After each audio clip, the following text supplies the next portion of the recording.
Seedoonni imaaniidhaan sapiraayisii godhe.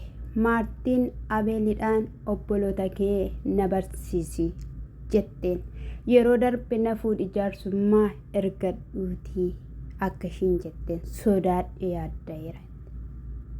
Seedoon immoo egaa gaariidhaan haadha manaa san lamaan qoraa akka ture. Haati manaan ishiin kun bilxii hubattuu ogeettii akka taate. Addunyaatti maalummaa dubartii kan agarsiiste yoo taatu guyyaa har'aa garuu badhaasa konkolaataa yookiin immoo sapiraayisii konkolaataa taateetoo jirti. Dubartoonni bilxoomuu fi hubattoota ta'uun maal isaan taasisaree isaan hin barbaachisa jechuudha. Ayyee ashamaa akkam jirtu hordoftoonni lammiif keessummaa marti keessan lammiif keessummaa subscribe like comment gochuun shabararaq akka gootan sinin jechuun barbaada. Lammiin eenyu sinuma keessummaan eenyu sinuma waan ta'eef eessan fidan Oromoon alatti lammii biraa eessan fidan jedhe eessa dhaquun fida toleeqa innaa haadha manaa kulachuu keessaa kan darbite imaanidha. Miillana dhiqi jennaanis gaariidhaan hojjedhaa jennaanis waan hundumattuu eeshiyette konkolaataa kana immoo akkana ni kireeffadhetti kan isaan beekanii.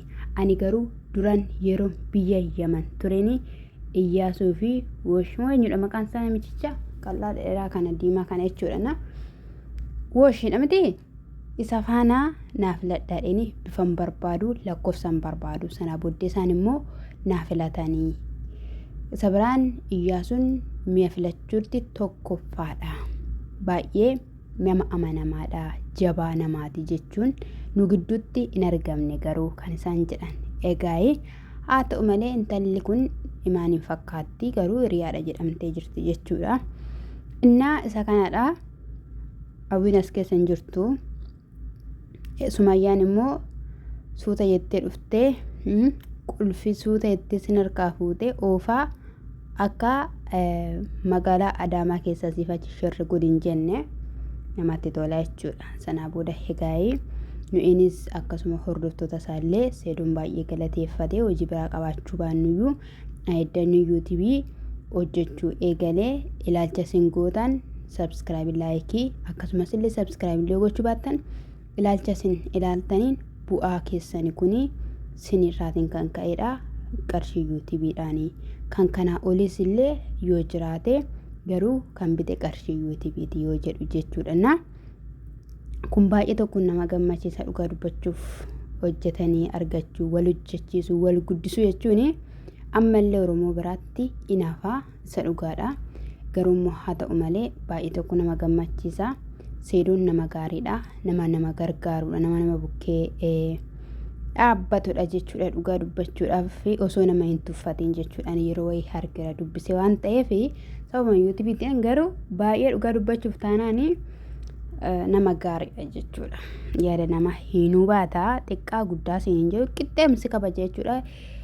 Viidiyoo namas inni ilaala kan nama ajaa'ibu jechuudha. Yeroo teknooloojii tokko dhugaa rabbiin siin jedhe inde eenyu akka subscribe godhe eenyu akka subscribe deebisee sirraa kaafatu hunda imeeliidhaan illee jechuudha nama hordofuu hin dandeessa jechuudha. Gara barbaaddeetti waan barbaadde gochuu hin dandeessa jechuudha. Warra barsiisan jalaa argitee jechuudha. Isa kanaafiyyuu akka inni viidiyoo namaa hordofullee beekamaadha jechuudha. Beekamaadha. Isa kanaaf baay'ee tokkoon namatti tola dhugaa dubbachuudhaaf taanaanii imaanis baay'ee bayeettiidha. Baay'ee qalbii qabdi yaada qabdi jechuudha. Ani bara kana keessa dubartiin akkanaayyuu jirti hanga jedhamu dirasiitti jechuudha. Naayi waan hundumayyuu hin darbiti hin dhufa qormaan hin darbiti hin dhufa qormaan hin darbiti booda gajashii qabanii fidanii taa'annaatti godhan maali yennaan konkolaataan keeti akkamittiin konkolaataan nan kireessan jenneenaan nan qallade nan bite kuni keenyaareen irra ciisuus barbaadde ofitti qabde jaarsa koo qaalii har'a waanaan heerumee natti fakkaate har'a natti fakkaate beellooti hin jirre malee jechuun kinoo keessa seentee jechuudha. Abbaa manaa shifaana balbala gubbaarraa saaqqatanii kinoo akkatti keessa dhaabbataniitoo jiru jechuudha. Kinoo akkasitti jechuudha dubartiin jechuudha hubattuuni mana ijaarti maleessa mana hin diddu in jaalatti maleessa jaalala hin dhiistu akkas Kinawarra kana tappo mootota jaalalaa jechuun warra akkanaatidha. Isa kana namatti tolaa jechuudha. Tole ka shirri gudis jedhaniiru. Eessa keessa? Adaamaa keessa. Haadhumnu gara Abeelii fi gara Maartii. Maartiin Abeel obboloota xixiqqoo 2 qabaa jette. Kanaaf iyyuu isaan na barsiisuu qabaa. Isaan faana wal baruun qabaa jette. Inni biraa immoo Ermeelaan akkas jettee Abrahaam akkasii inni ati jettu kuni maalidha? Dogoggora guddaa qabda. Waa'ee Ermeelaa fi Abrahaamii as keessatti kaasuu hin qabdu.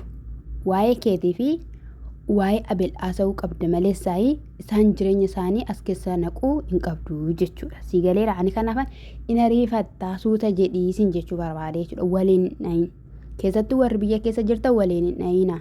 Nuti wallaan irra jireessatti nu beektu waan lugootu waliyyoo sin dhoofnellee jechuudha. Kanaaf iyyuu ati obboleettii Ermeelaatii akkasuma kanatti jaalatte Riyaa Abrahaam midhaa jechuudha. Kanaaf iyyuu baay'ee of eeggannoo sin barbaachisaa jechuu barbaadeen jechuudha. Isa immoo kana na barsiisi maalidha? Desiiras maalidha? Inni yaadee sin barsiisu. Inni yaadee jaarsummaa siniif haa ergu. Inni yaadee sin haa fuudhu.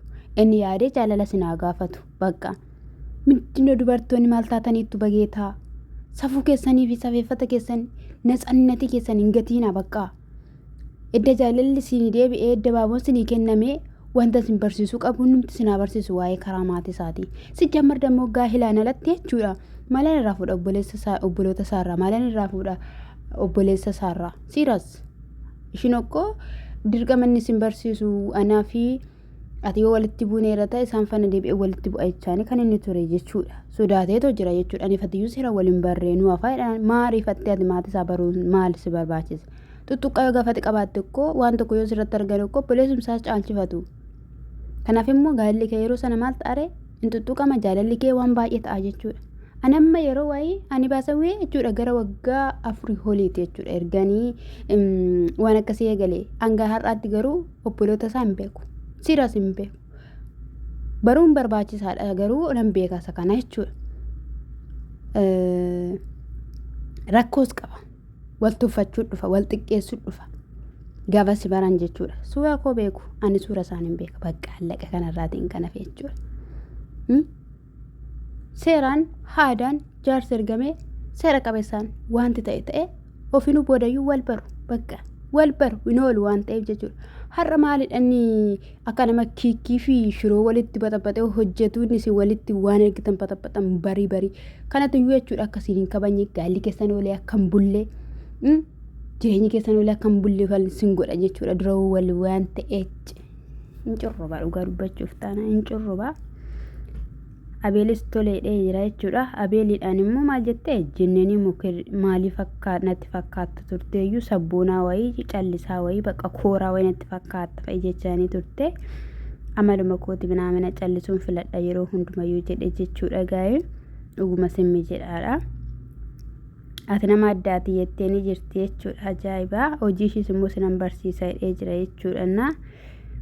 Hojii gillii wayii yookiin immoo baankii gillii hojjechuu danda'u hin beekamu. Egaa mana baankiin oolee jira jetteetti nutti barsiisaan baruu barbaanna nuti garuu isaa maatii keessan qabeessee keessanii jettan sirrii miti jechuudha. Dubartoonni dhiirri dhiiradha waan ta'eef hin ariifatiin tasgabbaa maalumaaf jechuudha.